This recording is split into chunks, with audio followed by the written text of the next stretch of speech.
Bem-vindo ao canal e-audiolivro. Descubra agora a plataforma de audiolivros Odyssey, livre de censura. Não perca tempo e siga o canal em odyssey.com/e-audiolivro.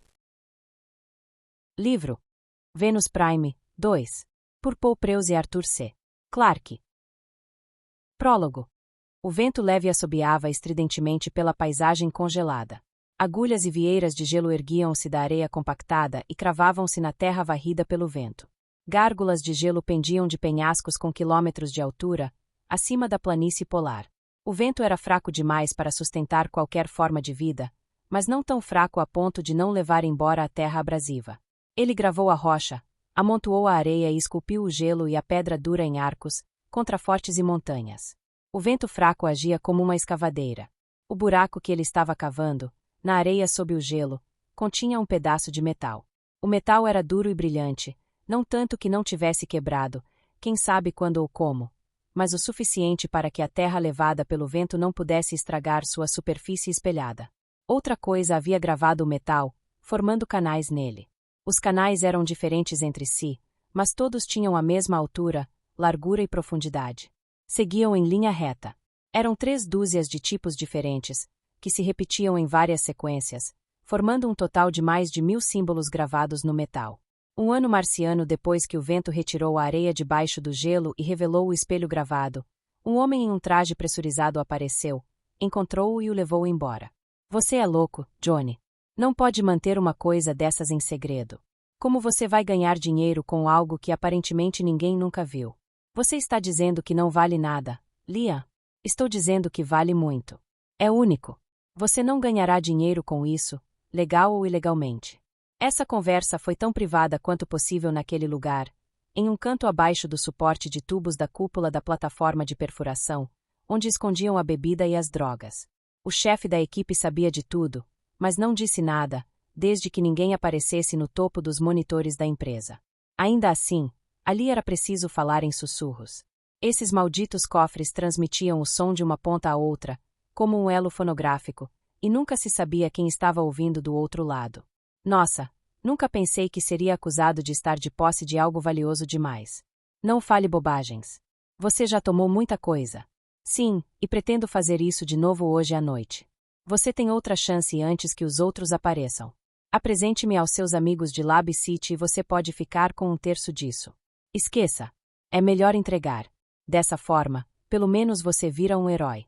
Cada dia que você guardar isso, estará pedindo uma passagem para a cadeia. As portas do corredor bateram ao longe, do outro lado da cúpula. O arroto de alguém ecoou pela espinha da estrutura. E se eu te dissesse que há mais por aí, Liam? Outro material com essa escrita estranha. E, não sei o que é. Você está tentando me enganar, Johnny? Claro que não. Há muito material. Decida-se primeiro. Vou pensar nisso. Ei, pessoal! Uma risada soou atrás deles. É hora do jogo. Não quero nenhuma história circulando, Liam, agora quase um sussurro. Você é o único em Marte que sabe o que eu tenho. Pode confiar em mim, John. Bom, assim, nós dois permaneceremos saudáveis.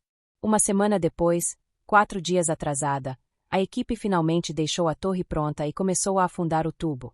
O sol se punha no céu vermelho marciano, arrastando consigo alguns parelhos.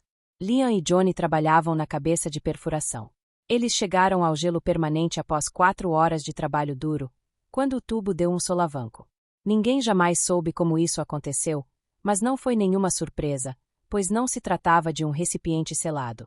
Mesmo assim, Johnny ficou nervoso e deixou cair a ferramenta, e a ponta do tubo com o qual ele trabalhava explodiu, abrindo um buraco no gelo. Normalmente, isso colocaria rapidamente algumas pessoas de volta na fila do desemprego do labirinto. Cidade, mas logo abaixo deles havia uma grande bolsa de gás pressurizado na camada de gelo permanente, e ela também explodiu. Todo o suporte do tubo voou pelo ar como um monte de canudos. Em seguida, todos eles caíram sobre Liam e John. O cabelo fino de um homem loiro caía a poucos milímetros do metal gravado, sobre o tapete de baeta verde no qual repousava. Como você adquiriu uma coisa tão requintada como essa? O homem era alto e robusto, mas seus movimentos eram precisos e delicados. Quando se abaixou para inspecionar o prato, teve o cuidado de não deixar nem um fio de cabelo tocá-lo, Não gostava sequer do fato de sua respiração turvar a superfície brilhante. Ele deve tê-lo encontrado na areia, em algum momento nos últimos 2 meses. Tenho certeza de que não fazia ideia do seu valor. O outro homem era mais velho, magro, e tinha o cabelo muito curto. Projetou um holomapa do Polo Norte na tela. Nossa equipe encontrou esses 4 locais desde que partiu na primavera. Eles passaram cerca de 2 semanas em cada um. Seu dedo indicador cego pressionou 4 pontos incandescentes que formavam uma curva irregular ao redor do gelo acumulado. A disciplina era terrível, Albert. As pessoas entravam furtivamente nos rovers para dar uma volta sempre que queriam. Não se sabe para onde foram. Demitiu o capataz e o gerente distrital. Embora não tenha sido a tempo de nos ser útil, lamento dizer. O homem alto, um arqueólogo, levantou-se e penteou o cabelo para trás. A tristeza da boca larga e virada para baixo era contrabalançada por olhos cinzentos e ansiosos, sobrancelhas espessas e uma testa ampla que se erguia até altas latitudes do crânio antes de desaparecer sob os cabelos loiros. Não é possível que este seja um objeto isolado. Certamente há um tesouro incomparável ali. E faremos todo o possível para encontrá-lo, disse o executivo. Embora não possamos ter muita esperança. Pelo menos esta peça agora está em boas mãos. Juntos, estudaram-na em silêncio. A veneração do técnico era tão profunda quanto a do arqueólogo. O arqueólogo loiro passou 10 anos acompanhando equipes de perfuração, investigando as areias congeladas e estudando os fluxos de água de Marte que secaram e se reduziram a pó bilhões de anos atrás. Ele e seus colegas especialistas em paleontologia encontraram fósseis em abundância, formas simples, altamente adaptadas a um clima que oscilava entre extremos terríveis de umidade e secura, ventos e calmaria, frio e ainda mais frio. Mas o que atraiu os arqueólogos para esse terreno escassamente povoado foram os restos dispersos de uma ordem de vida diferente. Não fósseis, nem fragmentos de conchas ou ossos, mas vestígios do que poderiam ter sido instrumentos feitos de novas ligas, ocasionalmente, sugestões tentadoras do que poderiam ter sido estruturas. Todas essas criaturas, a vida abundante que rastejou por Marte e chafurdou nas areias molhadas ao lado das enchentes repentinas que varreram os desertos, e os seres, fossem eles o que fossem, que deixaram apenas indícios de seu desenvolvimento avançado, floresceram e desapareceram antes que a vida na Terra evoluísse para algo mais complexo do que algas verde-azuladas. Agora, o espelho de metal sobre a mesa, gravado com 1000 caracteres, testemunhava o fato de que, 1 bilhão de anos atrás, Marte abrigara uma alta cultura. Imagino que Forster já saiba disso. Sim, lamento dizer, respondeu o técnico. O boato se espalhou muito rápido. Forster está vindo da Terra. Um sorriso surgiu na boca triste do arqueólogo. Vai ser divertido ver o que ele faz. Ele já deu uma entrevista coletiva e revelou os autores disso. Que nome? Ele os chama de Cultura X. O arqueólogo permitiu-se um comentário com um grunhido divertido. Caro professor Forster. Sempre tão cheio de energia. Nem sempre muito original. Isso, pelo menos, nos favorece. Apesar dos esforços, as equipes de perfuração e os cientistas nunca encontraram nenhum vestígio do tesouro escondido de Marte. Mas, 10 anos após a descoberta da placa marciana, na superfície de Vênus, um planeta tão diferente de Marte quanto o inferno do Limbo, um robô de mineração explorava um cânion estreito próximo a uma praia antiga, com bilhões de anos. A tromba com ponta em forma de losango do robô perfurou uma parede de rocha e encontrou coisas estranhas. Em poucas horas, a notícia se espalhou por todo o sistema solar. A Cultura X era, de fato, uma espécie viajante espacial. Parte 1. Em busca do tempo perdido. Capítulo 1. Sparta fechou os olhos, espreguiçou-se na banheira e deixou o queixo tocar a linha d'água. No limiar do som, a água sibilou. Pequenas gotas condensaram-se em seus cílios, bolhas invisíveis faziam cócegas em seu nariz. Um leve cheiro de enxofre flutuava no ar. A formulação química exata dos minerais na água surgiu espontaneamente em sua mente. A cada dia a mistura mudava e, naquela manhã, imitava os banhos de Cambolis Bains, no País Basco francês. Sparta analisava o ambiente por onde passava sem perceber. Era um reflexo. Ela flutuava com facilidade, pesava menos, assim como a água, do que pesaria na terra. Estava muito longe de lá. Os minutos passaram, e a água quente a embalou até quase adormecer, enquanto ela saboreava a notícia que esperara por tanto tempo e que só chegará naquele dia. ordens da sede do Conselho Espacial informando que sua missão ali havia sido concluída e que ela era requisitada na Terra Central. Você é Ellen. A voz era suave, hesitante, mas calorosa. Sparta abriu os olhos. Através do vapor, viu uma jovem mulher de pé, nua, exceto pela toalha enrolada na cintura. O cabelo longo e liso estava preso em um coque. Onde está Keiko? Keiko não pôde vir hoje. Eu sou Masumi. Se estiver tudo bem para você, eu lhe darei a massagem. Espero que Keiko não esteja doente. É apenas uma pequena questão jurídica. Ela me pediu para pedir desculpas por ela, com toda a sinceridade. Sparta ouviu a doçura na voz da mulher. Não percebeu nada além da simples verdade. Levantou-se da banheira. Sua pele lisa, rosada pelo calor, brilhava sob a luz filtrada do terraço. A claridade difusa espalhava-se sobre sua pequena figura de dançarina, seus seios pequenos, o abdômen liso e as coxas finas e firmes. Os cabelos loiros, desgrenhados e encharcados onde estiveram submersos, caíam retos até o queixo. O corte demonstrava pouco interesse pela moda. Seus lábios grossos permaneciam sempre entreabertos, sentindo o gosto do ar. Aqui, uma toalha, disse Masumi. Gostaria de ir para o terraço acima. Ainda temos 1 hora de luz do dia em Vênus. Sim, claro. Sparta seguiu a mulher, passando pela fileira de banheiras de vapor e subindo as escadas até o terraço, enxugando a água dos ombros e dos seios enquanto caminhava. Com licença, por favor. Esqueceram de recolher as mesas antes da última chuva. Masumi despejou a água da mesa de massagem e a secou, enquanto Sparta permanecia junto ao corrimão baixo, removendo as últimas gotas dos flancos e das panturrilhas. Ela olhou para a paisagem de casas e jardins de Puerto Esperus que se estendia abaixo. Os telhados planos desciam em degraus, como os de uma vila grega em uma encosta íngreme. Cada casa possuía seu próprio pátio interno, com árvores cítricas e plantas floridas. No sopé da colina ficavam as ruas principais da cidade e, entre elas, jardins de vegetação exótica e árvores imponentes, pinheiros e abetos gigantes, choupos altos e gingos amarelos. Esses famosos jardins, projetados por Seno Sato, foram o que transformaram Puerto Esperus em um destino digno de visita. As ruas e jardins curvavam-se para cima, à esquerda e à direita, e se encontravam bem acima da cabeça de Sparta. Atrás dela e de ambos os lados, uma enorme concavidade feita de placas de vidro erguia-se, englobando casas e árvores em um único globo. A meio quilômetro no céu fechado, um fuso de metal girava essa esfera de vidro e metal, plantas e pessoas. Em torno do eixo brilhante, o globo lotado girava 2 vezes por minuto. À direita de Sparta, a luz do sol inundava o interior da esfera. À esquerda, um arco de Vênus brilhava como um escudo polido. As nuvens brancas do planeta não mostravam detalhes e pareciam imóveis, embora fossem arrastadas por ventos supersônicos.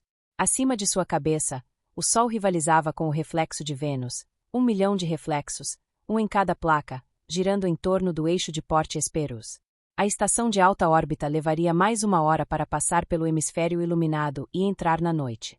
De acordo com o Sol natural, os dias de Porte Esperus duravam apenas algumas horas, mas as pessoas criavam o próprio tempo.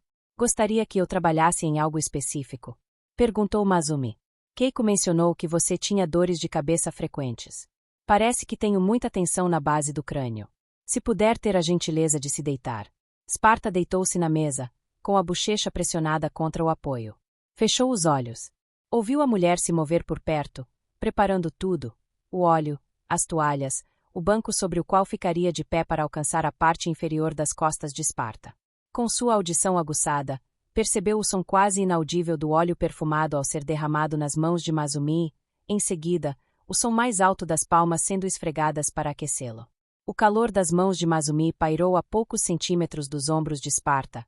Então desceu com firmeza, fazendo seus músculos vibrarem.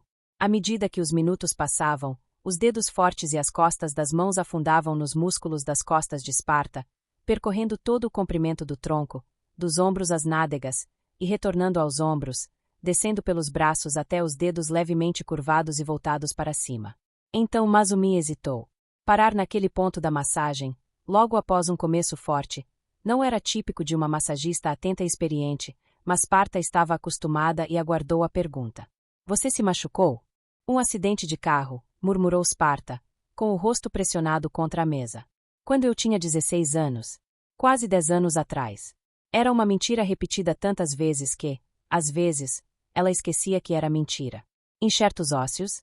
Algo assim. Reforços artificiais. Você tem sensibilidade.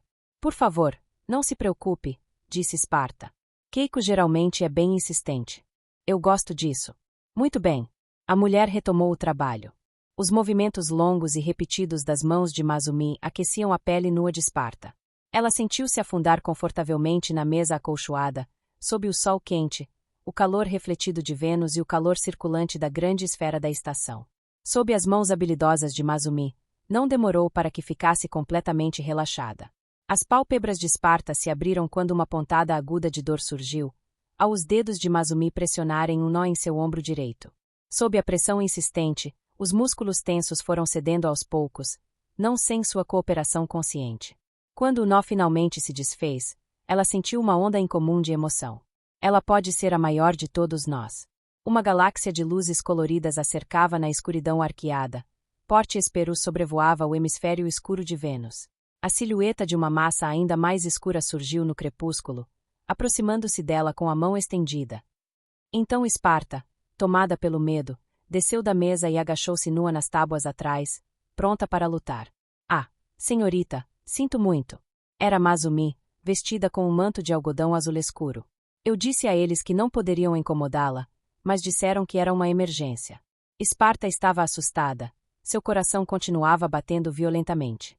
Ela pegou o interfone que Masumi havia deixado no vestiário e o colocou no ouvido. Este é o Troy. Declaração oficial do Conselho. Temos um problema superficial. O Monte Maxwell está em erupção. Vá para o Blue Dragon o mais rápido possível.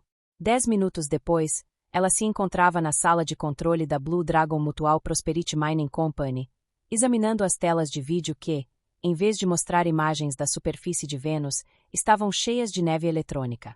O que aconteceu? Perguntou Esparta ao homem no console. Tínhamos acabado de estabelecer contato quando tudo ficou offline. A princípio, pensamos que fossem os raios da erupção, mas é mais do que simples parasitas atmosféricos. Não conseguimos contatá-los por nenhum canal. Os MVTPS? O mesmo. Não captamos nada. Há quanto tempo você está na PS? A perda de sinal ocorreu há 13 minutos. O que foi feito? Solicitamos robôs MVTP adicionais da Dragon Base. Isso vai levar muito tempo. A resposta de Esparta foi instantânea. Os robôs MVTP, Venus Heavy Duty Mining Robots, autopropulsionados e controlados remotamente a partir de Porte Hesperus, eram enormes besouros de metal que, mesmo em alta velocidade máxima na superfície áspera do planeta, levariam horas para percorrer aquela distância. Temos que ir, não posso tomar essa decisão, disse o controlador. Você não precisa tomar, disse Esparta. Carregue o Rover 2 no veículo de lançamento tripulado e sinalize o controle de lançamento para a espera. O controlador se virou para protestar. O CEO deu ordens explícitas. Diga ao seu CEO que o encontrarei na doca de lançamento do ônibus espacial. Quero um piloto de rover pronto e a sequência de pré-lançamento em andamento quando eu chegar à sala de preparação, entendido? Como quiser, Inspetor Troy. Mas nem mesmo o Conselho Espacial pode ordenar que um piloto de rover desça se ele não quiser. Haverá alguns voluntários, disse ela. Enquanto flutuava pelo corredor central sem peso de Porte Hesperus em direção às instalações do ônibus espacial, seu interfone soou suavemente. Este é o Troy. Declaração oficial do Conselho, Inspetor. Acabamos de receber um faxgrama endereçado a você. Deseja recebê-lo agora. Prossiga. Após o código, o texto diz: Vamos brincar de esconde-esconde de novo, se você estiver com vontade e prometer jogar limpo. É tudo. Não há assinatura. O endereço de retorno está em código. Certo, obrigado. Esparta não precisava saber de onde viera o faxgrama. Com seu habitual senso de oportunidade duvidoso, Blake Redfield escolhera aquele momento para reaparecer. Ela queria jogar, mas agora não tinha tempo para esconde-esconde. Capítulo 2. Vamos brincar de esconde-esconde de novo, se você estiver com vontade e prometer jogar limpo. Blake Redfield e a mulher que se autodenominava Esparta, embora outros a conhecessem como Ellen Troy, brincavam de esconde-esconde havia muito tempo. Ela quase sempre se escondia, como naquela ocasião, mais de 2 anos antes, quando o levou ao Conservatório Grand Central, em Manhattan, e desapareceu em uma floresta tropical domesticada. Fora a primeira vez que ele a vira desde a adolescência, e ele a reconhecera imediatamente, apesar do disfarce cuidadoso. Também foi quando começou a procurá-la com mais seriedade. Na tentativa de rastrear os vestígios de seu passado oculto, Blake começou pelo início, o programa conhecido como Sparta. Esse projeto de avaliação e treinamento de aptidões específicas fora o sonho de dois psicólogos, o pai e a mãe de Esparta. Naquela época, ela se chamava Linda. Os pais de Linda acreditavam que cada pessoa possuía uma série de inteligências ou talentos inatos, que poderiam ser desenvolvidos até um ponto que muitos considerariam prova de genialidade. Para eles, porém, não havia nada de mágico na genialidade ou nos processos que levavam a ela. Tratava-se de supervisão treinada e de um ambiente de aprendizagem cuidadosamente controlado. Durante muito tempo, o projeto Sparta teve apenas a própria Linda como demonstração de seus objetivos e métodos. As conquistas da menina foram tão espetaculares que seus pais conseguiram levantar fundos e novas inscrições. Blake, ainda menino, estava entre os primeiros novos alunos. O projeto Sparta foi dissolvido alguns anos depois, quando seus fundadores morreram em um acidente de helicóptero. Na época, Blake e a maioria dos outros estudantes eram adolescentes e se dispersaram para universidades e faculdades ao redor do mundo. Linda, no entanto, desapareceu, deixando apenas rumores vagos de que sofrerá de uma doença mental incapacitante. Blake cresceu e tornou-se um jovem atraente, herdando do pai o maxilar forte e a boca larga irlandesa, e da mãe chinesa as maçãs do rosto altas e os olhos castanhos brilhantes de um mandarim. Algumas sardas no nariz e um tom avermelhado no cabelo preto e liso impediam que parecesse excessivamente austero. Seus interesses eram variados, mas desde cedo adquiriu fama por seu conhecimento de livros e manuscritos antigos. Sua experiência era tão valorizada que ele era frequentemente contratado como consultor por bibliotecas, casas de leilão e comerciantes. Com pouco mais de 20 anos, aceitou uma oferta do escritório londrino da Sotheby's. Esse interesse proporcionou a Blake uma excelente base para pesquisar qualquer assunto, não apenas livros antigos. Assim, quando encontrou Linda inesperadamente em Manhattan, e percebeu que ela não queria ser reconhecida, decidiu investigar mais a fundo as origens do projeto Sparta, ao qual sempre atribuíra importância especial. Logo se viu diante de coincidências interessantes demais para ignorar. Na última noite que passou em Manhattan antes de se mudar para Londres, seus pais ofereceram uma festa em sua homenagem. Essa foi a desculpa. Blake não conhecia nenhum dos convidados, embora reconhecesse muitos deles das colunas sociais. Talvez fosse a maneira nada sutil de seus pais demonstrarem que esperavam mais dele do que uma simples paixão por livros antigos. Blake raramente bebia álcool, mas, por respeito aos pais, segurava uma taça cheia do caro Chardonnay trazido em sua homenagem. Passou grande parte da noite junto às janelas, observando a escuridão, enquanto os convidados murmuravam atrás dele. Os Redfield eram donos de uma cobertura no 89º andar de um edifício no Battery, com uma parede de vidro voltada para o sul, de onde se avistava o antigo porto de Nova York. Bem abaixo, no porto escuro, agrupamentos de luzes dos enormes coletores flutuavam sobre um tapete de algas que se estendia até a costa de Nova Jersey. A superfície opaca das algas era cortada por caminhos retos de água negra. Você é o Sr. Redfield, o filho? Blake se virou e respondeu com um sorriso. Meu nome é Blake. Transferiu a taça de vinho para a mão esquerda e estendeu à direita. Sou John Noble. Pode me chamar de Jack. O homem, corpulento e de cabelos loiros muito curtos, vestia um terno listrado. Estava ansioso para conhecê-lo, Blake. Como assim? Sparta. Seus pais ficaram muito orgulhosos quando você foi admitido. Ouvi muito sobre seu progresso espetacular. Os olhos negros de Noble lembravam dois botões brilhantes cravados em suas maçãs do rosto altas. Francamente, eu queria ver como você era. Aqui estou, disse Blake, abrindo os braços. Espero não decepcioná-lo demais. Então você está no ramo de livros. Por assim dizer. Pretende ganhar muito dinheiro com isso? Muito pouco. O programa Sparta produziu outros acadêmicos como você? Não mantive contato com os outros. Blake observou Noble por um momento e decidiu arriscar. Mas por que você não me conta, Jack? Você é um taper. Noble fez uma careta pensativa. Então você ouviu falar da nossa pequena organização.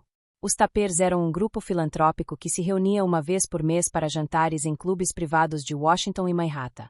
Nunca admitiam convidados e jamais tornavam públicas suas atividades. Você patrocinou várias crianças do Sparta, não foi? Não sabia que isso era de conhecimento comum. Por exemplo, Khalid, disse Blake. Os pais de Blake e seus amigos pertenciam a alguns dos mesmos clubes, a primeira coincidência que ele notara. E ele conhecia o objetivo dos Tapers, descobrir e incentivar jovens talentos nas artes e nas ciências. Esse incentivo assumia a forma de bolsas de estudo e outros auxílios não especificados. No entanto, nenhum jovem aspirante podia solicitar ajuda diretamente aos Tapers. Descobri-los era prerrogativa da organização. O que aconteceu com Khalid? Na verdade, ela é uma jovem ambientalista próspera que está envolvida com o projeto Mars Landforming, do qual sou um dos diretores. Bom para Khalid. Porque tenho a sensação de que você está me cutucando, Jack. Você não acha que colecionar livros seja uma boa ideia? Você é um jovem rude, disse Noble. Eu também já fui. O Sparta foi um empreendimento muito nobre, mas parece ter produzido poucos como Khalid, pessoas interessadas em prestar um serviço público. Fiquei pensando sobre sua perspectiva a respeito disso. O Sparta foi criado para ajudar as pessoas a viverem todo o seu potencial, para que possam escolher por si mesmas. Uma receita para o egoísmo. Também atendemos aqueles que apenas sentam e leem, disse Blake, impertinentemente. Vamos encarar a realidade, Jack. Você e eu não precisamos nos preocupar com o pão que comemos. Você fez fortuna vendendo água em Marte. Se nenhum desastre ocorrer, eu herdarei a minha. Livros são meu hobby. Fazer o bem com os Tapers é o seu. Noble balançou a cabeça uma vez, com o rosto animado. Nosso propósito é um pouco mais sério. Acreditamos que o mundo, todos os mundos, em breve enfrentarão um desafio sem precedentes. Fazemos o que podemos para nos preparar para esse evento, para descobrir o homem ou a mulher. Blake inclinou-se em sua direção de forma quase imperceptível, mais relaxado, com uma expressão de franco interesse. Era um dos truques conhecidos pelos socialmente aptos, um dos truques que ele conseguirá aprender no Sparta. E quase funcionou, antes que Noble se recompusesse. Bem, eu estava prestes a aborrecê-lo, disse ele. Por favor, me desculpe. Desejo-lhe sinceramente boa sorte. Receio que eu deva ir. Blake observou o homem se afastar apressadamente. Em um canto da sala, seu pai ergueu uma sobrancelha em questionamento. Blake sorriu para ele animadamente. Troca interessante. Jack Noble certamente confirmara a suspeita de Blake de que os Tapers não eram o que pareciam. Ao questionar discretamente seus pais e amigos, Blake já havia compilado uma lista de uma dúzia de homens e mulheres atualmente registrados como Tapers e investigado seus antecedentes. Suas circunstâncias e ocupações eram bastante variadas: um educador, um magnata industrial, um renomado maestro de sinfonia, um psicólogo cognitivo, um médico, um neurocientista. Mas eles tinham mais em comum do que o simples interesse em estimular a juventude. E isso também parecia uma coincidência estranha. Todos os Tapers tinham ancestrais que deixaram a Inglaterra no século XVII, depois de terem sido presos como Hunters. Blake continuou sua pesquisa quando se mudou para Londres. Na sala de leitura onde Karl Marx escreveu O Capital, Blake deparou-se com algumas informações perturbadoras sobre os Hunters. Sob o governo de Cromwell, de acordo com um observador alarmado, as heresias caíram sobre nós como um enxame, como as lagartas do Egito. Particularmente perniciosos eram os Hunters, que se concentravam em Londres e se dedicavam a causar tumultos, embriagar-se e gritar obscenidades, bem como frases que pareciam inocentes, mas possuíam significado especial para os iniciados, como está tudo bem.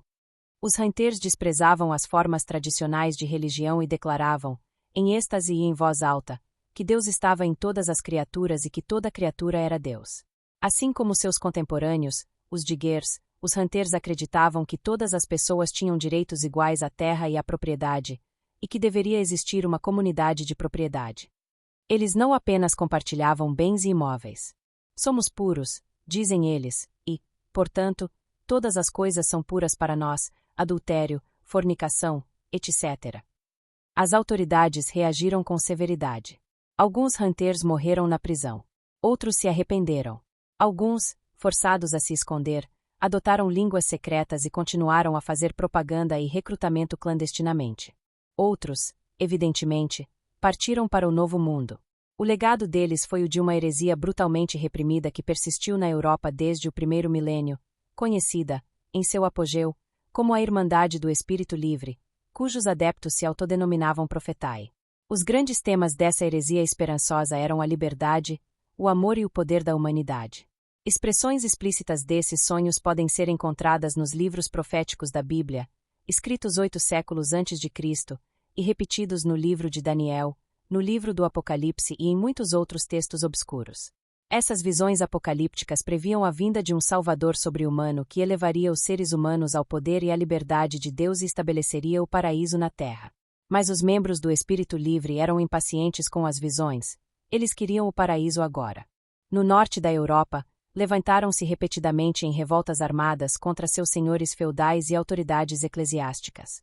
O movimento foi esmagado em 1580, mas não erradicado. Estudiosos posteriores puderam investigar suas conexões, por meio de influência, se não como um culto vivo, com Nietzsche, Lenin e Hitler.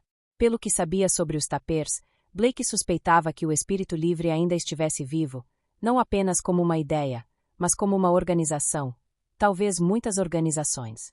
Os Tapers mantinham contato com outros como eles em diferentes continentes da Terra, em outros planetas, em estações espaciais, luas e asteroides.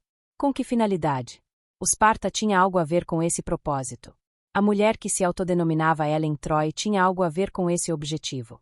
Mas as tentativas de Blake de descobrir mais, por meio de métodos comuns de investigação, esbarravam sempre em uma parede em branco.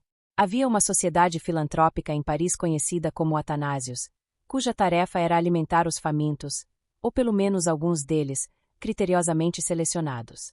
O mesmo endereço em Paris abrigava uma pequena editora especializada em livros de arqueologia, desde obras acadêmicas até volumes de mesa de centro repletos de hologramas coloridos de ruínas, com um catálogo que remontava às glórias do Antigo Egito. Um dos Tapers fazia parte do conselho da empresa, chamada Editions Lekeu. Blake percebeu outra conexão. O nome Atanasius significava imortal em grego, mas também era o nome de um dos primeiros estudiosos de hieróglifos, o padre jesuíta Athanasius Kircher.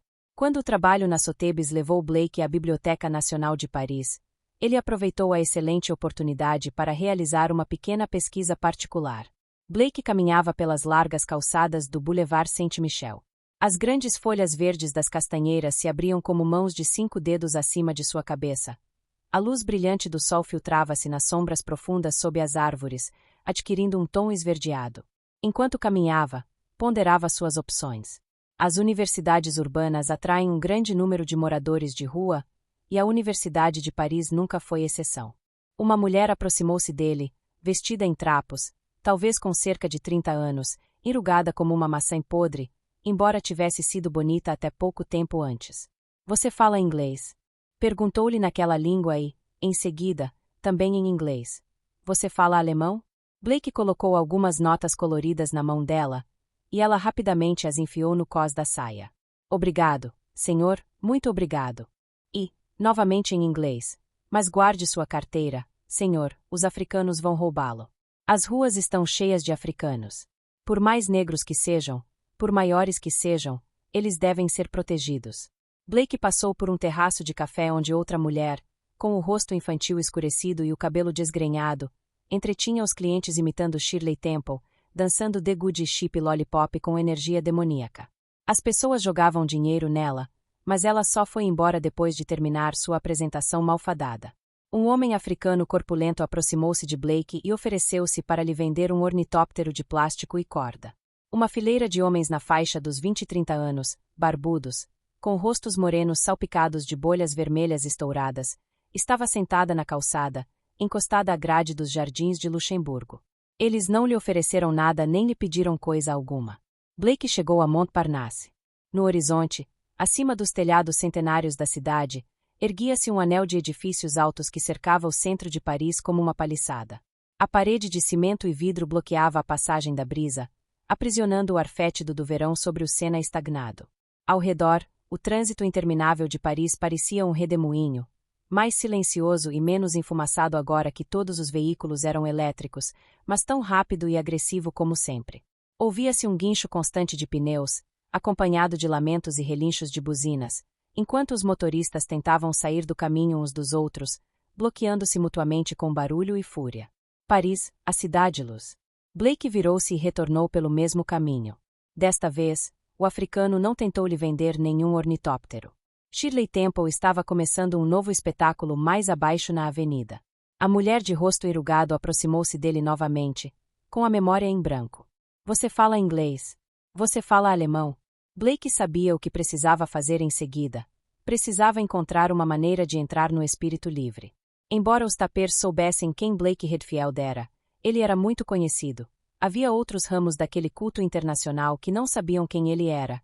Os jovens sem teto da Europa constituíam um profundo receptáculo de almas maleáveis. Depois de passar 3 dias em Paris, ele não tinha dúvidas de que a Editions Lequeu e a Athanasia Society eram a mesma organização. Os atanasianos poderiam considerar um homem abandonado, fascinado por coisas egípcias, uma peça particularmente atraente. Antes que Blake pudesse executar seu plano, teve de retornar a Londres para terminar um trabalho. Já fazia quase 2 anos que Blake não via Ellen Troy desde o episódio no Conservatório Grand Central. Em um leilão da Sotheby's, Blake concordou em representar um comprador de porte Hesperus, no que se revelou um lance bem-sucedido por uma valiosa primeira edição de Os 7 Pilares da Sabedoria, de T. Lawrence. Mais tarde, durante o transporte do livro para Port Hesperus, o navio Star Queen sofreu um acidente fatal. Quando Blake soube quem havia sido designado para investigar o incidente, encomendou imediatamente uma passagem para Vênus. Fingiu fazê-lo para garantir a segurança da propriedade de seu cliente, mas, na verdade, queria ver a inspetora do Conselho Espacial encarregada do caso da Star Queen, a própria Ellen Troy. Desta vez, Blake tornou impossível que ela o evitasse. Assim, em Port Hesperus, naquela sala do transformador do fuso central da esfera do jardim, Blake pôde, pela primeira vez, compartilhar com sua antiga colega de escola, Linda, as informações surpreendentes que havia reunido. Quanto mais estudo esse assunto, mais conexões encontro, e mais para trás elas vão, disse Blake a ela. No século XIII, eles eram conhecidos como adeptos do espírito livre, os Profetai, mas, qualquer que seja o nome que tenham usado, nunca foram erradicados. Seu objetivo sempre foi o mesmo, a perfeição desta vida. Quebrando a tensão. Mas, quando Esparta perguntou por que eles haviam tentado matá-la, Blake só conseguiu imaginar que fosse porque ela aprenderá mais do que precisava. Acho que você sabia que o Esparta era mais do que seus pais proclamavam. Meus pais eram psicólogos, cientistas, Sempre houve um lado escuro e um lado claro, um lado preto e um lado branco, respondeu ele. Quando Blake foi forçado a deixar Esparta em Port Hesperus para retornar à Terra, partiu com uma determinação renovada de se infiltrar no lado negro do espírito livre o mais rápido possível. Isso acontecerá 4 meses antes.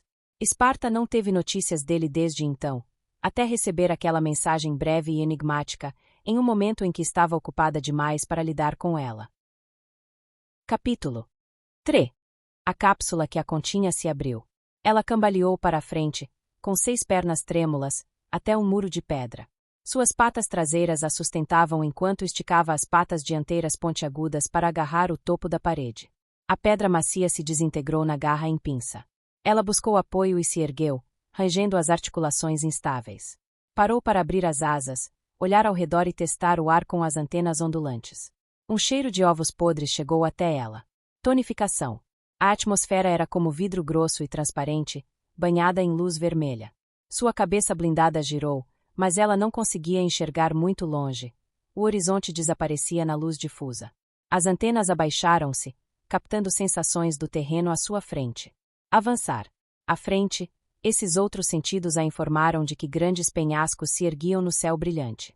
As garras de titânio repousavam levemente sobre a terra crocante, cuja superfície endurecida era fria ao toque. Lítio líquido pulsava nas veias de suas delicadas asas de aço inoxidável revestidas de molibdênio, transportando o calor de seu corpo tão suavemente quanto a leve transpiração em um dia de abril. Ela havia saído de sua crisálida na manhã de um longo dia venusiano. Apesar das pernas longas e finas, antenas e asas radiantes, não era um inseto metálico de 16 toneladas, mas uma mulher. Dragão azul, você me entende? Houve um atraso de meio segundo na comunicação, enquanto o sinal era enviado a Port Hesperus e retornava. Prossiga, inspetora. Estou indo em direção ao local. Nós a captamos, disse a voz do controlador do ônibus espacial Blue Dragon. Seu ônibus espacial desceu 90 metros a oeste do ponto de pouso planejado. Desculpe. Siga 4 graus à direita do seu rumo atual e continue por aproximadamente 3,5 km até chegar ao sopé dos penhascos. Tudo bem. Alguma mudança na situação? Nada desde o sinal 05, nem do rover nem dos MVTPS. Alguns MVTPS estão vindo da Dragon Base. Hora prevista de chegada, dentro de 40 minutos. Avisarei quando estabelecer contato. Encerrando por enquanto. Quase 2 horas haviam se passado desde o último sinal da expedição encalhada. 24 horas antes, eles haviam pousado na base Dragão e seguido em direção ao objetivo em um veículo semelhante ao de Esparta. Logo fizeram a primeira do que prometia ser uma série de descobertas triunfantes. Agora, o triunfo fora esquecido. O desafio era tirá-los dali com vida. Esparta iniciou cautelosamente sua jornada por um canal raso. Havia muito tempo, aquela planície brilhara com uma película de água. Acima dela, marés quase imperceptíveis avançavam e recuavam suavemente. Agora, era uma camada de arenito alaranjado, com a superfície coberta de incrustações causadas pela corrosão. Esparta sentiu uma sensação curiosa ao pisar na crosta podre da rocha, levantando nuvens de poeira à medida que avançava. Nada aparente se interpunha entre os sentidos naturais de Esparta e o mundo pelo qual ela se movia. Os olhos de 7 metros de comprimento do rover eram seus olhos, ou poderiam ter sido, e olhavam diretamente para a densa atmosfera de Vênus através de lentes de diamante que abrangiam um campo de visão de 360 graus. As 6 pernas e as garras articuladas eram suas, até mesmo as 2 que cresciam em seu abdômen, e a pele de aço inoxidável e o esqueleto de titânio também lhe pertenciam. O reator nuclear, realisticamente palpável no abdômen de Esparta, gerava o calor de um bom jantar.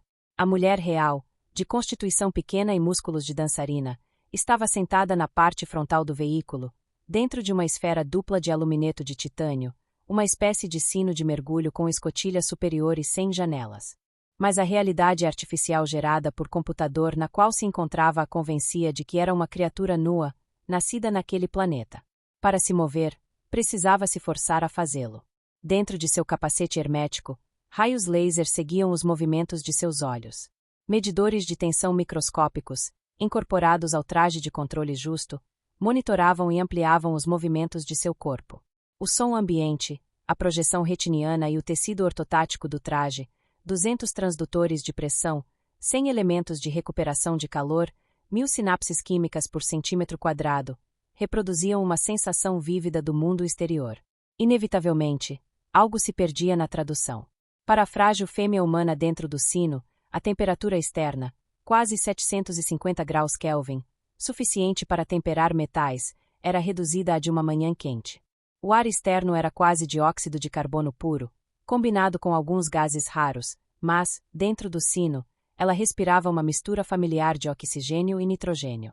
A pressão externa, 90 atmosferas terrestres, o suficiente para esmagar um submarino, tornava-se neutra. Até mesmo a distorção refrativa da atmosfera densa fora corrigida, de modo que o córtex visual humano registrasse um mundo plano e familiar, em vez de um mundo curvo. Ainda assim, o horizonte estava a apenas algumas centenas de metros de distância. Se não fosse pelo radar e pelo sonar, Esparta estaria viajando às cegas. Em 20 minutos, ela chegaria ao destino, onde a praia de 1 bilhão de anos terminava contra os penhascos, e a boca de um antigo cânion desaguava no mar desaparecido. Uma vez dentro do cânion, saberia se os homens do rover estavam vivos ou mortos. Vênus é um planeta incrivelmente redondo e rochoso, uma esfera quase do tamanho da Terra, e sua taxa de rotação é de 240 dias terrestres. Não tem nenhuma projeção em seu equador. Ao contrário da Terra, que tem meia dúzia de continentes flutuantes, os altíssimos Andes e Himalaias, recifes no meio do oceano e fossas abissais, quase todo Vênus é tão duro e liso quanto uma bola de bilhar, com algumas exceções notáveis. Uma delas é Ishar Terra. É um dos 2 continentes do planeta e está localizado no lado oriental, próximo ao Monte Maxwell, um grande vulcão escudo mais alto do que o Everest. Toda a massa terrestre elevada tem aproximadamente o dobro do tamanho do Alasca e está situada aproximadamente na mesma latitude do Alasca. As curvas norte e oeste também são cercadas por montanhas, menos espetaculares que Maxwell, enquanto a maior parte do continente é ocupada pelo Planalto de Lakme. Agora Esparta conduzia seu veículo espacial de 6 pernas em direção aos flancos acidentados do sul do Planalto de Laloslami. Quanto mais rápido se movia, mais confiante se sentia. O caminho a levou por uma série de crateras de impacto rasas, cujas bordas íngremes já haviam derretido como massa de vidraceiro no calor. A encosta continuou a subir, pontuada pelos restos de diques esculpidos pelas ondas, resquícios da praia que vinha se alargando continuamente à medida que o oceano raso do planeta secava sob o calor de uma estufa atmosférica. À medida que Esparta subia a praia e escalava as muralhas, ela voltava no tempo para uma época em que o oceano estava em sua maior extensão, cobrindo todo Vênus, exceto os 2 pequenos continentes e algumas ilhas espalhadas. A enorme onda de choque da explosão sacudiu o sino de pressão e, alguns momentos depois, a terra tremeu violentamente e a máquina caiu de joelhos. Ao redor de Esparta, a paisagem se erguia e rugia. Ondas rítmicas de solo passavam em alta velocidade e lentamente morriam, deixando um rastro de poeira vermelha em seu caminho. As explosões estrondosas ocorreram em alta velocidade, na atmosfera altamente condutora, a partir de uma coroa de raios que irrompeu no cume do Monte Maxwell, a 300 quilômetros de distância e a uma altura de 11 quilômetros.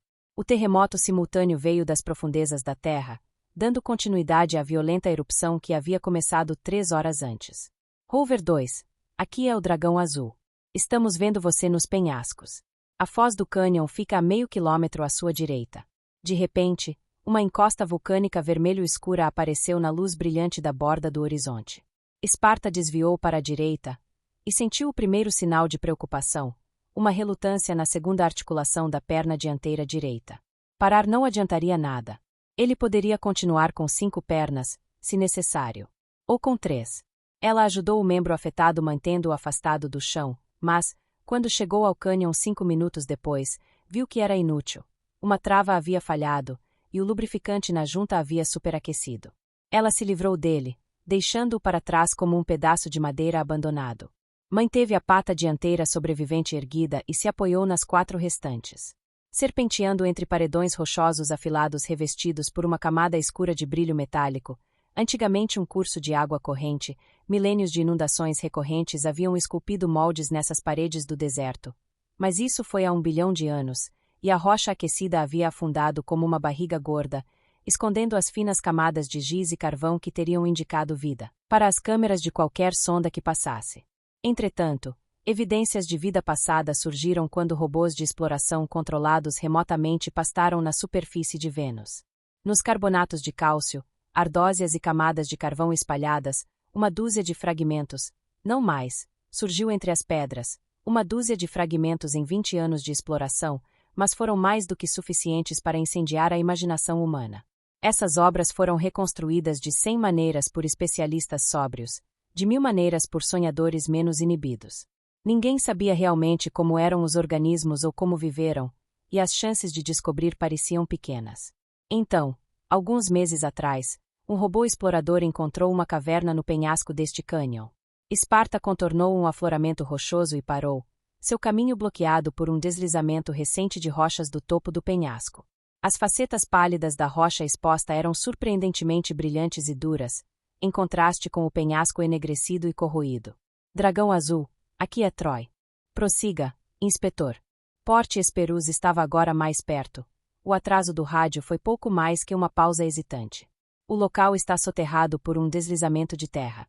O radar de alcance de 1 metro indica que o rover e um MVTP estão abaixo. Infravermelho fraco, baixo fluxo do reator. Deve estar em desligamento automático. As aletas de resfriamento provavelmente estão quebradas. Há movimento no sino. Vou tirá-los de lá.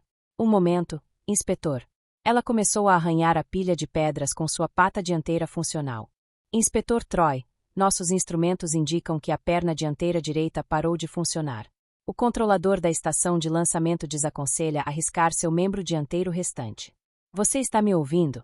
Outro relâmpago estalou através do éter. Poucos momentos depois, um trovão sacudiu o veículo espacial. Rover 2, por favor, confirme o recebimento. Ela os ouvia claramente, assim como eles ouviam sua respiração tranquila e liam seus dados vitais. É melhor pouparmos o fôlego, disse ela. Sua pata dianteira restante arrancava com eficiência blocos de basalto e tufos solidificados. Os múltiplos motores das articulações gemiam incessantemente, altos na atmosfera densa. Poeira subia no ar espesso, formando uma espécie de vórtice de lama. Esparta cavou alguns metros e depois teve de recuar para limpar os escombros. Quanto mais fundo penetrava no monte de terra, maior era o risco de ficar presa, enterrada. Em Mercúrio, em Marte, na Lua da Terra, em qualquer asteroide das luas exteriores, teria sido diferente, mas Vênus era irmã da Terra. Um bloco de basalto em Vênus pesava quase tanto quanto pesaria na Terra. Troy, aqui é o dragão azul. Os robôs MVTP da base Dragão estão a não mais de 20 minutos de distância da sua posição. A base Dragão era um complexo de processamento de minerais robóticos e uma estação de transporte bem acima do Planalto Lakme. Por favor, recue. Deixe os robôs fazerem o trabalho pesado. Boa ideia, disse ela. Vou aguardar aqui quando eles chegarem. Inspetor Troy, o controlador começou. Ele desistiu. Esparta começou a suar. Parecia natural que, com tanto esforço, ela suasse. Só que ela apenas fazia o testamento, não realizava o trabalho físico. Porque o ar estava ficando mais quente. Havia algo errado com os trocadores de calor do traje Ra? Ela apertou o botão para verificar o interior. Nenhum problema óbvio. A menos que algo tivesse acontecido com o sistema de resfriamento interno do veículo espacial. Essa máquina, junto com sua irmã gêmea, fora construída para a primeira exploração tripulada de Vênus, um quarto de século antes. Os 2 gigantescos insetos de aço pousaram com sucesso no planeta, em naves circulares, e ambos foram recuperados. Mas, quando os abriram, encontraram os ocupantes de um deles queimados vivos. Aprenderam a lição. A exploração de Vênus passou a ser feita por robôs controlados remotamente. Esta foi a primeira missão, nas últimas 2 décadas, que autorizou a presença humana na superfície. A maior parte dos 3 meses anteriores foi gasta verificando e ajustando os 2 veículos espaciais e preparando um ônibus espacial para acomodar humanos. Todos os problemas conhecidos haviam sido corrigidos. O braço de titânio de Esparta soltou outra perna e, com o golpe seguinte, agarrou o suporte traseiro esquerdo do Rover 1. A queda de rochas havia esmagado as pernas traseiras da nave, assim como suas asas. Os homens lá dentro eram mantidos vivos por um sistema de resfriamento supercondutor que mantinha o metal líquido circulando pelas bobinas vermelho-esbranquiçadas ao redor da esfera de pressão. Cautelosamente, o mais rápido possível, Esparta removeu os destroços deixados à frente do veículo espacial, expondo um lado da esfera brilhante do sino de pressão. As serpentinas de resfriamento ainda funcionavam, mas as antenas do veículo haviam se dobrado sob o peso das rochas. Esparta fez conexões acústicas com o exterior do sino para estabelecer comunicação. A cena que ela viu foi completamente diferente. O sino de pressão do Rover 1 abriu-se de repente, e foi como se ela estivesse olhando diretamente para ele, de onde estava sentada. Dentro do sino havia 3 homens, o piloto, inclinado para a frente e completamente coberto por um traje AR preto brilhante e capacete, os mesmos que ela usava, e, atrás dele, 2 homens de macacão. Era óbvio que estavam dormentes, mas todos pareciam estar em boa saúde. Oi gozaimasu, Yoshi. Deva Ojama Italimasu. O piloto riu. De nada, Ellen. Visite-nos sempre que quiser. Como usava um headset de Ra, ele era o único dos 3 que conseguia vê-la, embora todos pudessem ouvi-la pelos links acústicos. Você finalmente chegou, disse o menor dos 2 passageiros, olhando mal-humorado na direção de Esparta. Era um homem pequeno, de olhos brilhantes, na casa dos 50, como um galo preso em uma gaiola, o professor J. Q.R. Forster. Ele acreditava na autoridade natural e não hesitou em falar em nome dos 3. É vital que comuniquemos nossas descobertas a Porte Esperus sem demora. Desculpe o atraso, pensou Esparta. Mas disse: lamento que seu trabalho tenha sido interrompido, professor. E disse ao piloto: a moldura está quebrada na parte de trás do sino, Yoshi. Para tirá-los daqui, teremos de arrastá-los de volta ao ônibus espacial. É melhor aguardarmos a chegada dos robôs MVTP. Acho que temos um vazamento de refrigerante. A temperatura aqui subiu alguns graus nos últimos 10 minutos. Apenas a voz rouca de Yoshimitsu indicava o que ele pensava do problema. Isso lembrou Esparta do desconforto que ela própria sentia. Espere um momento. Ela abriu o capacete e sentiu o cheiro do ar dentro do sino de pressão. Ozônio. Se não estivesse usando o traje hermético, teria percebido antes. Vou redefinir as conexões novamente. Esparta desconectou as conexões acústicas, interrompendo som e visão. Para ela e Yoshimitsu, ambas as esferas de pressão tornaram-se opacas novamente. O ozônio explicava o excesso de calor corporal, mas o que explicava a presença do ozônio? Ela removeu a luva ortotática da mão direita. Debaixo das unhas cuidadosamente aparadas brotaram espinhos feitos com uma inserção de polímeros formadores de quitina. Ela os inseriu na porta de entrada ou saída auxiliar do computador mestre do rover. Pontas de inserção de polímero não eram comuns entre os inspetores do Spaceboard. Este era outro de seus segredos, assim como o nome pelo qual ele se autodenominava, mas ninguém mais sabia. A busca por dados na rede interna de sensores do rover levou uma fração de segundo, muito menos tempo do que diagnosticar o próprio rover. Ele retirou suas palhetas do console e as escondeu. Depois, a luva ortotática foi colocada novamente. Com a perna dianteira de titânio funcional do rover, ele reinstalou as ligações acústicas. O sino do rover 2 ficou transparente novamente. Agora eu te vejo melhor, disse ele. Era uma mentira branca. Aparentemente, eu também tenho um problema. Faíscas em um compressor e, por algum motivo, os limpadores não lidam bem com ozônio. Nesse ritmo, vou ser envenenado em 20 minutos. Acho que seria melhor tirar você daí e correr. Rover 2, por favor, ouça isto. A voz do controlador do ônibus espacial soou urgentemente em ambos os veículos. Agora Port Esperus estava diretamente acima deles, ao sul, passando pela mesma longitude do Planalto Lacme. Seu veículo está danificado. Deixe a área imediatamente e retorne ao ônibus espacial. Os robôs MVTP chegarão em 10 minutos para ajudar o Rover 1. Seus passageiros estão pingando de suor, disse Sparta a Yoshimitsu. Ótimo, disse ele. Os MVTPS são muito eficazes na remoção de pedras, e isso é o mais importante. É melhor começarmos agora, disse ela. Será mais fácil para todos se seguirem as regras, disse a voz do dragão azul, mal-humorada. Me dê uma mão, Yoshi, pediu Sparta. Como assim, um braço inteiro? O segundo passageiro do Rover 1, o homem alto de cabelos loiros e sobrancelhas espessas, ouvirá pacientemente a conversa sem fazer comentários, mas agora disse. Talvez não seja um bom momento, sugeriu timidamente. Mas se alguém tivesse a gentileza de... Não interfira, Merk, Forster o repreendeu. Eles estão substituindo o membro danificado do veículo espacial dela por um dos nossos. A conjectura de Forster estava correta. Sparta e Yoshimitsu estavam inserindo a perna dianteira direita do rover esmagado no receptáculo vazio de Sparta. Era um receptáculo seco, que incorporava apenas conexões de controle e não necessitava de lubrificação, projetado para transplantes urgentes de membros como este, em temperaturas muito altas e na atmosfera mais seca que se possa imaginar. Os dois pilotos tinham uma excelente visão um do outro, tão clara quanto a de dois cirurgiões na mesa de operação.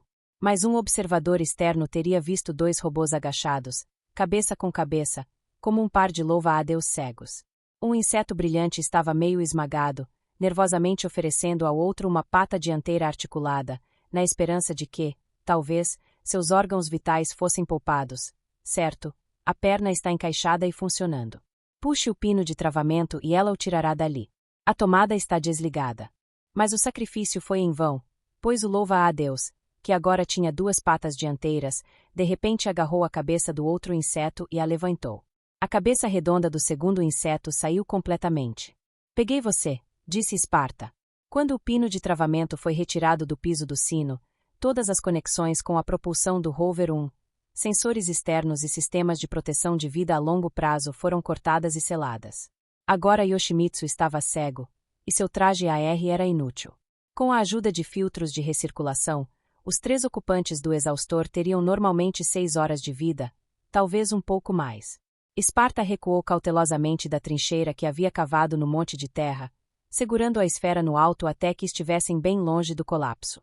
Então, o mais rápido que pôde, virou-se e retornou pelo mesmo caminho por onde viera, segurando os sobreviventes à sua frente como se fossem um ovo.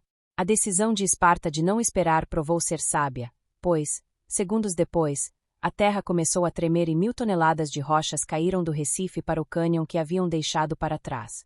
Sparta não se preocupou em enviar uma mensagem de rádio para Port Esperus para confirmar que estava certa.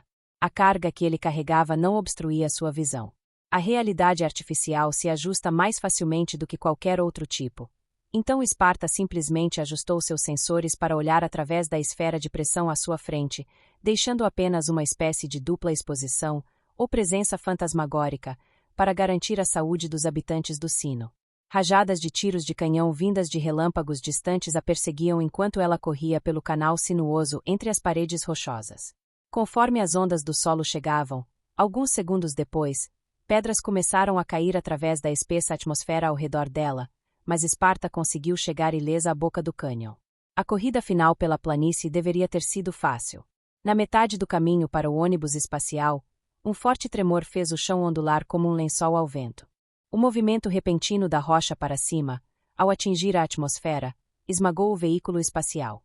As pernas centrais de Esparta receberam a maior parte da força. Uma dobrou-se por baixo. Um instante depois, o vale da onda passou, e a sucção atmosférica puxou a esfera de pressão, arrancando-a das garras de Esparta. Ela descartou sua perna central inutilizada e correu para a frente sobre o terreno irregular.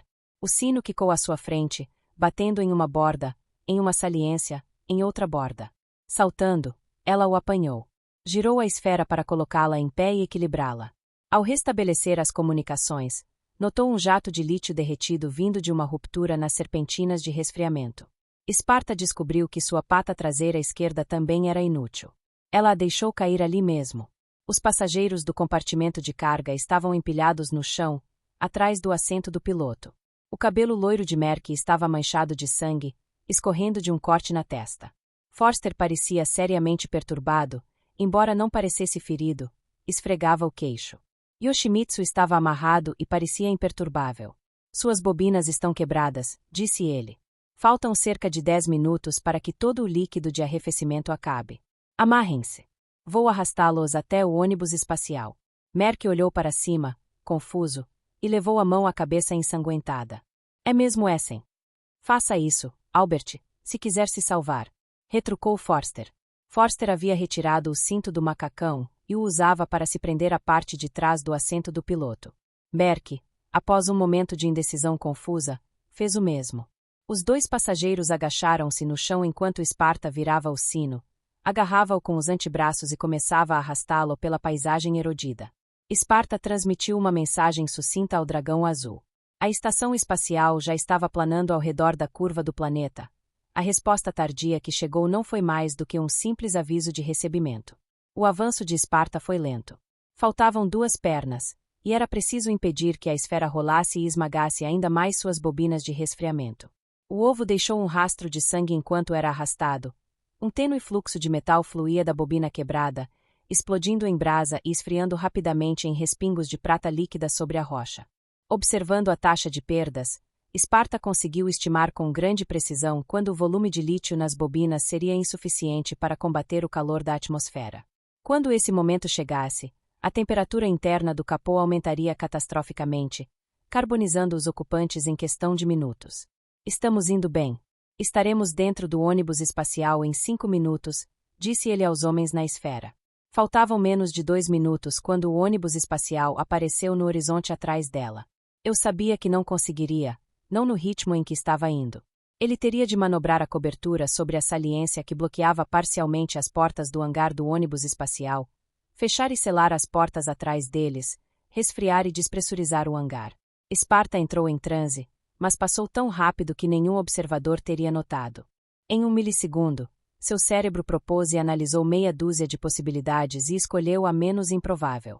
Ele saiu do transe e agiu de acordo com sua decisão, sem hesitação e sem aviso. Ela girou violentamente, colocando a esfera à sua frente.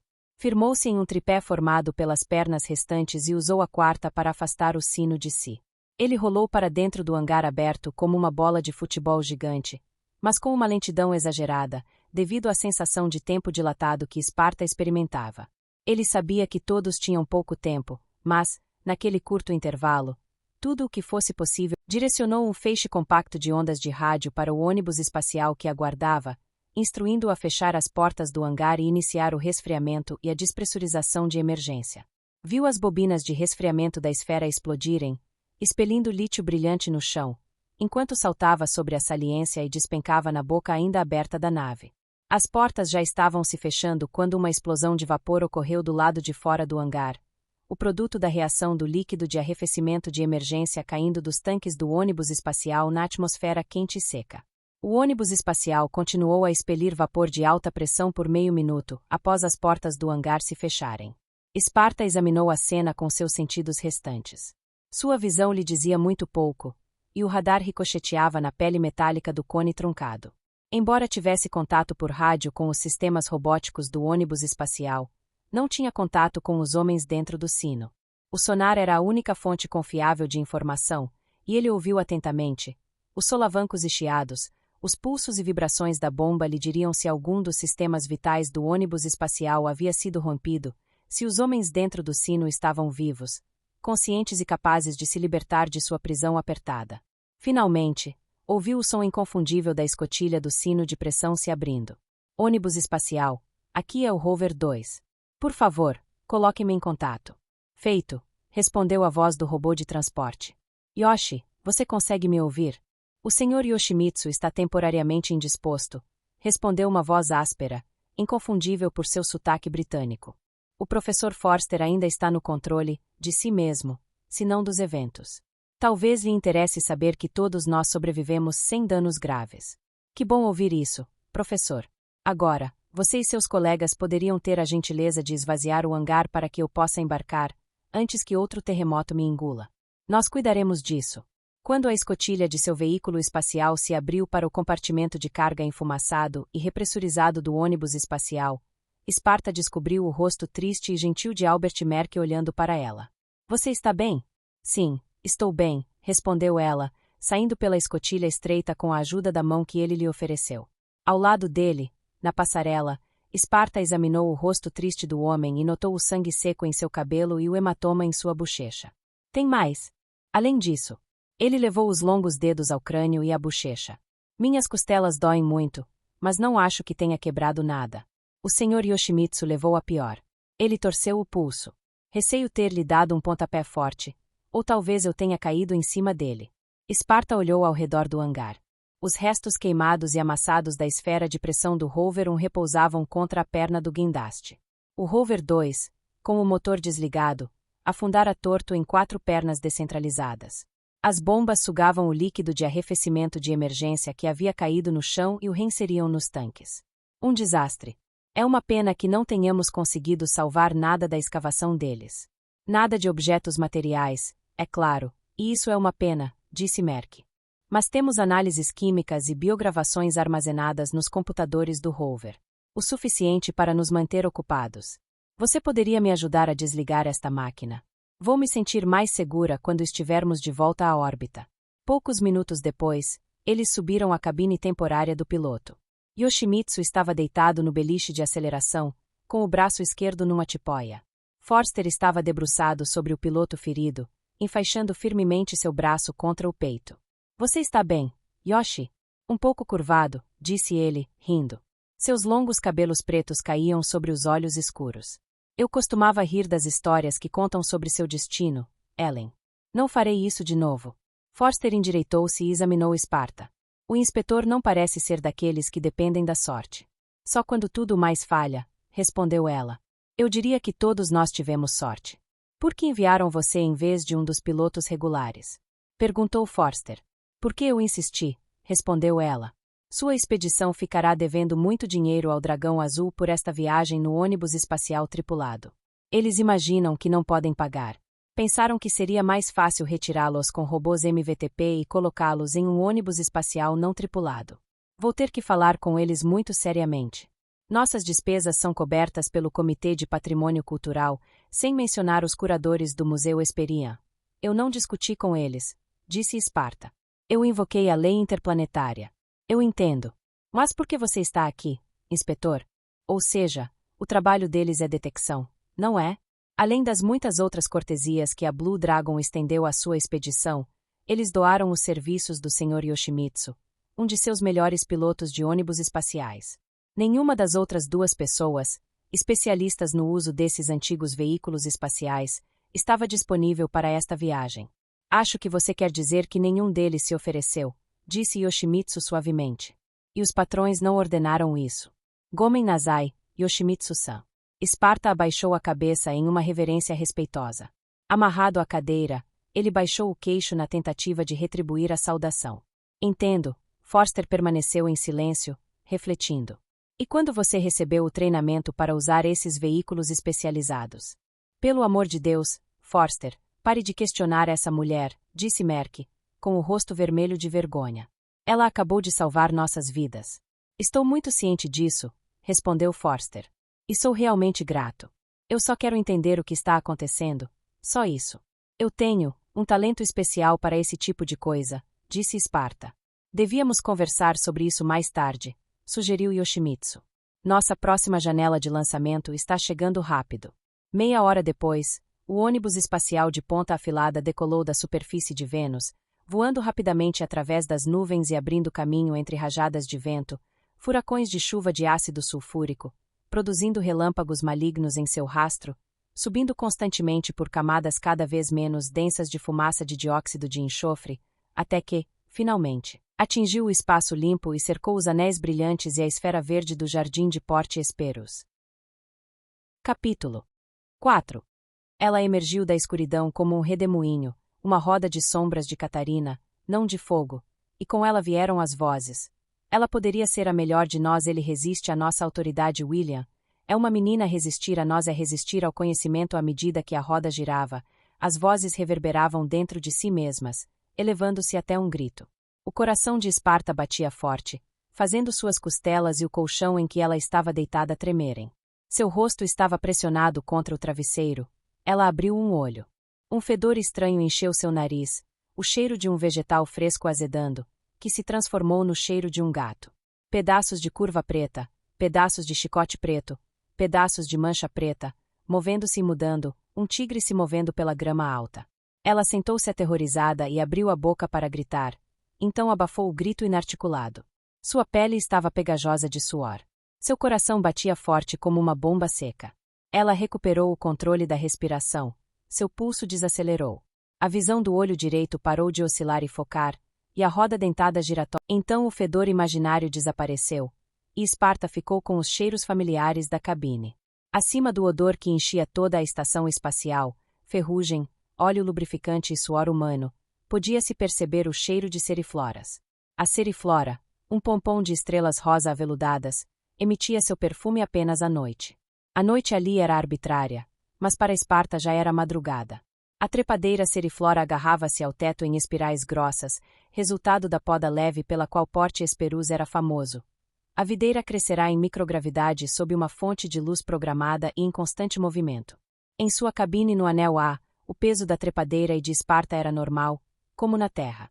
Se o coração de Porte Esperus era um jardim fantástico, o resto da estação espacial possuía o mesmo charme de um navio de guerra.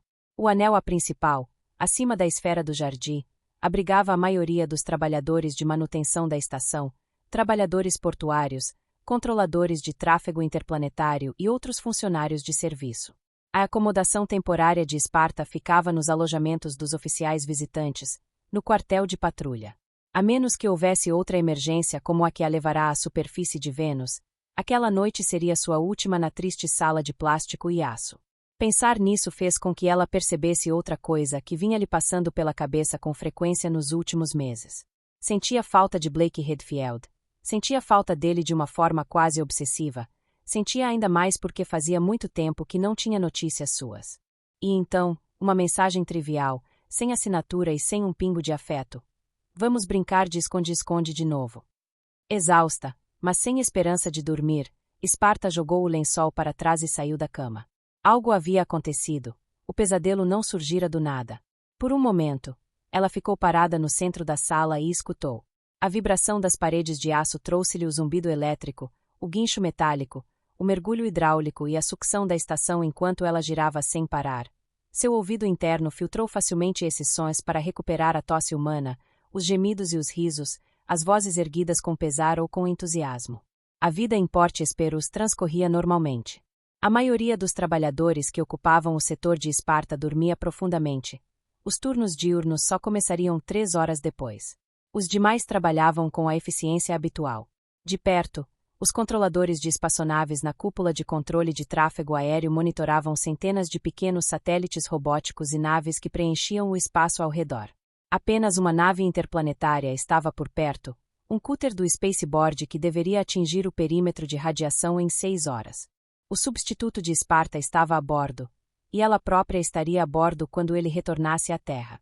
Na outra extremidade da estação, a 2 quilômetros de distância, a extremidade que sempre apontava para baixo, diretamente em direção ao centro de Vênus, a Ishar Mining Corporation e a Blue Dragon Mutual Prosperity Mining Company trabalhavam normalmente. Essas empresas rivais eram a base econômica da estação, sua razão de existir.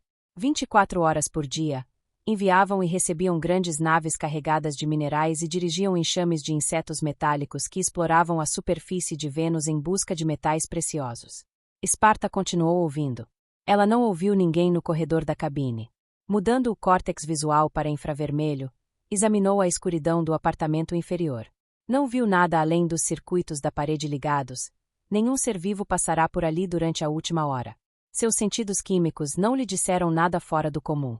Ela se forçou a relaxar. Não estava em perigo. Nada externo a acordara, nada externo causará o pesadelo. Outro fragmento de sua memória naufragada e submersa se desprendeu e emergiu. Os sinais, as listras do tigre dos sonhos eram feitas de sinais. Recentemente sonhara com placas, mas não conseguia lembrar onde ou o que tinha sonhado. Ela se aproximou da única janela do quarto. A pesada veneziana de aço era do tipo antigo e operada por uma manivela. Lentamente, ela a girou algumas vezes. Quando a persiana se abriu, a luz de Vênus inundou a cabine, e a redondeza da esfera verde do jardim apareceu diante dela, terminando em um horizonte artificial a 1 quilômetro de distância. Enquanto olhava para aquele pequeno mundo de vidro e aço, sentiu a dor de cabeça que a atormentava havia semanas. Moveu os polegares para os cantos do maxilar e para a nuca, massageando-a com as pontas dos dedos. Isso a aliviou um pouco. Sparta foi até o armário e se vestiu. Vestiu uma calça preta brilhante que abraçava suas pernas e as fazia parecer de plástico. Fechou as costuras do tornozelo sobre botas pretas de salto. O corpete era justo e alto, feito de vinil preto. Sparta usava roupas como armaduras. Ela fixou o olhar azul escuro na tela da parede. O controle remoto estava sobre o criado mudo, a 2 metros de distância. Sparta estendeu os braços e curvou as mãos em um antigo símbolo de bênção. Mas não foi uma bênção. Sob seu coração, as estruturas construídas em seu diafragma brilharam e ganharam vida. Uma corrente elétrica percorreu a estranha rede de fios cerâmicos intercalados entre seus ossos. Seu estômago queimava, e a tela na parede se iluminou com uma imagem. Bom truque para fazer as coisas funcionarem remotamente. Ela estava aprendendo a fazê-lo com mais facilidade. Com os braços ainda erguidos, dirigiu outro raio de intenção à tela. A imagem avançou e depois seguiu adiante. Sparta baixou os braços. A imagem registrada era uma daquelas que Forster e Merck haviam trazido da superfície, uma das melhores. O filme que se desenrolava na tela lembrava um registro de reconhecimento aéreo feito por uma aeronave voando baixo, sobrevoando colunas de tanques ou talvez fileiras de fábricas. Estruturas complicadas, dispostas a uma altura uniforme acima da planície. Sparta ouviu a voz e observou a imagem pelo canto do olho, imaginando-se sendo projetada diante de uma plateia de pilotos de bombardeiros em uma cabana Conce, recebendo instruções finais para sua missão. A iluminação da imagem gravada, uma única luz forte vinda de baixo, enganava o cérebro, fazendo-o trocar profundidade por altura, e a escala era mal interpretada. As colunas e fileiras eram inscrições, examinadas por uma lente grande angular, linhas e mais linhas de caracteres esculpidos profundamente em uma placa de metal. Eram os sinais pintados na pele do tigre no sonho. Da tela, uma voz trovejou nas sombras, a voz do professor Forster, alta e ameaçadora, recitando fatos que precisavam ser enfrentados. Acredito que meu colega, o professor Merck, admitirá que, em todos os exemplos encontrados neste sítio, estabelecemos firmemente a direção da escrita, nem estritamente da esquerda para a direita, como Birbor insistiu com base no fragmento marciano, nem estritamente da direita para a esquerda, como Suali supôs com base no que só ele sabe, nem mesmo, para aqueles que já tiraram alguma conclusão, em zigue-zague, como um boi arando de um lado para o outro. Não se trata de nada disso. Alguém quer arriscar um palpite sobre o que é? Fora da tela, ouviu-se um murmúrio nervoso. O público invisível, não pilotos de bombardeiros, mas espectadores de cinema, reunia-se para assistir às imagens projetadas nas telas de parede, no conforto de uma sala de estar em Porte Esperos. Sparta estava ali, tão interessada quanto todos os outros em ver o que ajudara a salvar. Alguém disse, de cima para baixo. A resposta de Forster foi zombeteira. Se você não encontrar 3 marcas em nenhum desses textos ou nas placas marcianas alinhadas verticalmente, meu jovem, vai confundir toda uma geração de estudiosos. Ouviu-se uma risada nervosa, mas Forster a interrompeu. Alguma outra sugestão? Olhe novamente. Sparta olhou para sua própria tela enquanto pegava a jaqueta. A imagem fora registrada por uma lente controlada remotamente, operada de dentro do veículo espacial do arqueólogo. A câmera voava abaixo, circulava e descia, metralhando as colunas de placas.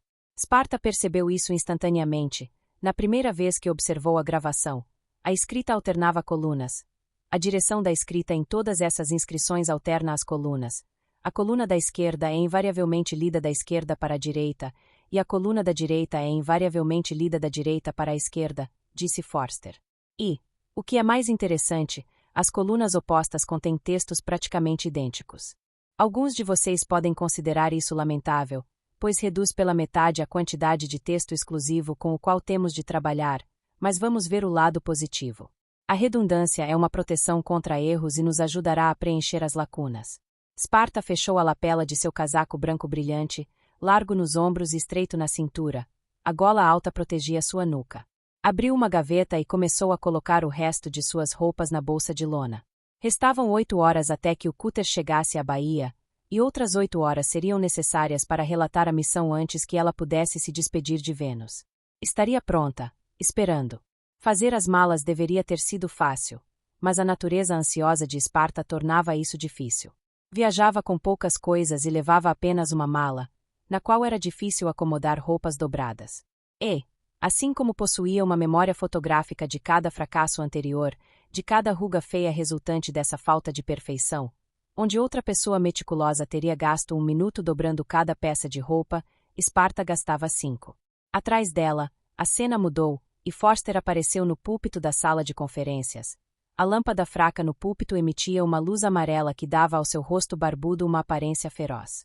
Agora, gostaria de salientar o que a análise estatística de descobertas recentes nos revelou sobre o sistema de signos da cultura X. Sparta concentrou-se na tarefa de embalar. Lembrava-se perfeitamente do discurso de Forster. A análise estatística de textos não decifrados, quantos caracteres e quantas combinações de caracteres aparecem, com que frequência e em que contexto, vinha sendo uma ciência exata, porém trabalhosa, desde o século XIX. Desde a invenção dos computadores eletrônicos em meados do século XX, tornará-se muito mais precisa e menos trabalhosa e, agora, no final do século XXI, a maquinaria era tão compacta, os algoritmos tão precisos e rápidos, que a análise estatística podia ser realizada mesmo enquanto os textos eram desenterrados da rocha e da areia nas quais permaneceram escondidos por milênios. Quem escreveu essas tábuas usou 42 sinais diferentes, 3 a mais do que já sabíamos pelo fragmento marciano. O professor Merck apresentará a sua interpretação dos dados em breve. Por enquanto, direi que estou convencido de que 24 desses sinais são letras alfabéticas, representando sons. Dos 18 restantes, pelo menos 13 são números simples. É claro que é impossível saber se os sinais alfabéticos correspondem a vogais ou consoantes, como entendemos esses termos, porque ninguém pode adivinhar com responsabilidade a anatomia de produção da fala dos seres que desenvolveram essa escrita. Um alfabeto. Um sistema numérico. A análise estatística poderia revelar algumas coisas, mas, por si só, não poderia revelar a existência de um alfabeto. Forster estava especulando. Para concluir, gostaria de ressaltar que a natureza do local continua sendo um enigma. Ficamos lá apenas algumas horas, tempo suficiente para ver que o complexo de cavernas era extenso e artificial. Os seres que o construíram o encheram com centenas de objetos. Muitos eram reconstruções, ou possivelmente espécimes perfeitamente preservados, múmias, de animais completamente estranhos para nós, como vocês viram. Mas aqueles que o fizeram não nos deixaram nenhuma representação de si mesmos. Sem pinturas, sem esculturas, sem documentos. Pelo menos nada que tenhamos reconhecido como tal. Forster folheou suas anotações e então se virou abruptamente.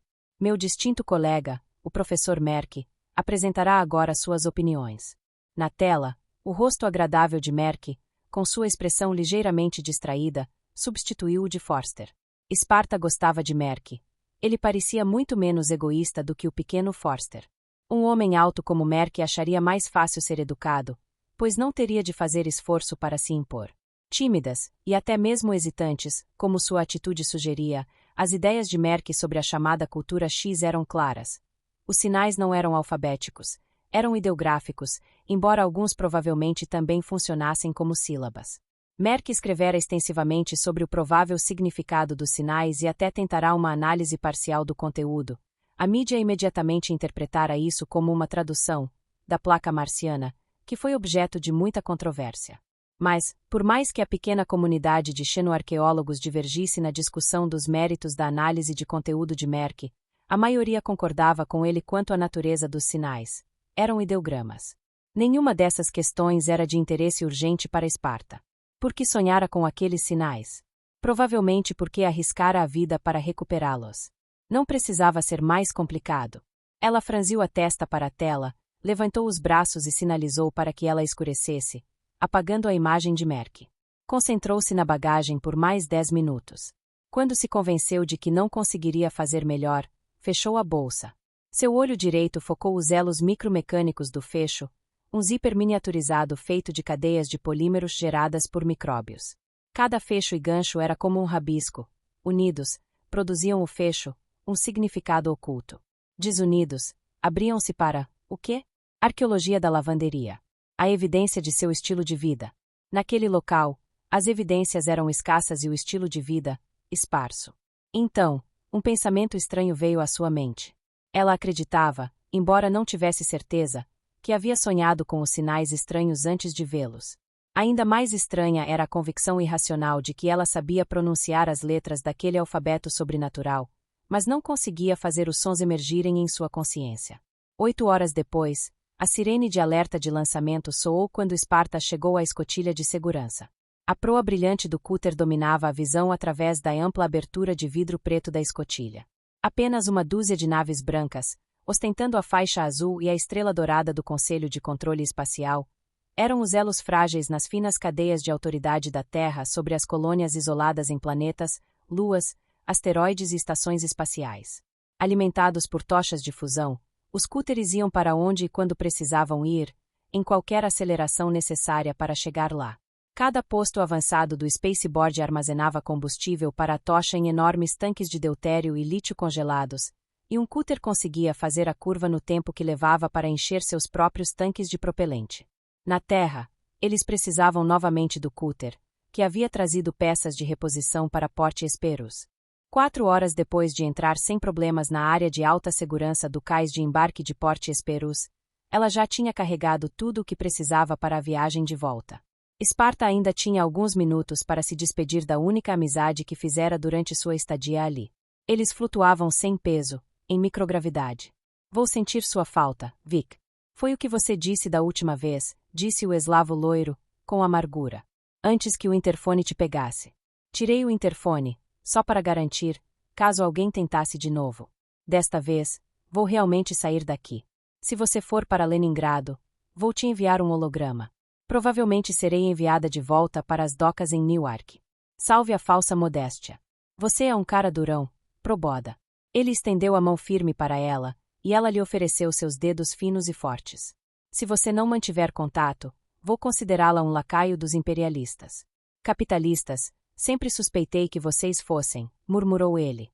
Sem soltar sua mão, Esparta o puxou para si e o abraçou gentilmente. Sentirei sua falta, afeição e cautela bem equilibradas, a teu comunista totalitário. De repente, ele se soltou e flutuou para longe. Não deixe que Kitamuki incomode você. Vai ser uma dor de cabeça. Ele certamente pensou que ela seria a capitã. O novo parece competente. Ele a manterá na linha. Esparta ouviu dar de ombros e dizer: sinto muito. Blá, blá, blá. Só por falar. A sirene de lançamento soou novamente. Ela assentiu. Então ele se virou e seguiu direto para a câmara de ar. Pouco antes de desaparecer pelo longo corredor, Proboda a chamou. E mande lembranças ao nosso amigo Blake. Ela lançou um olhar confuso por cima do ombro. Era tão óbvio o que você sentia por Blake.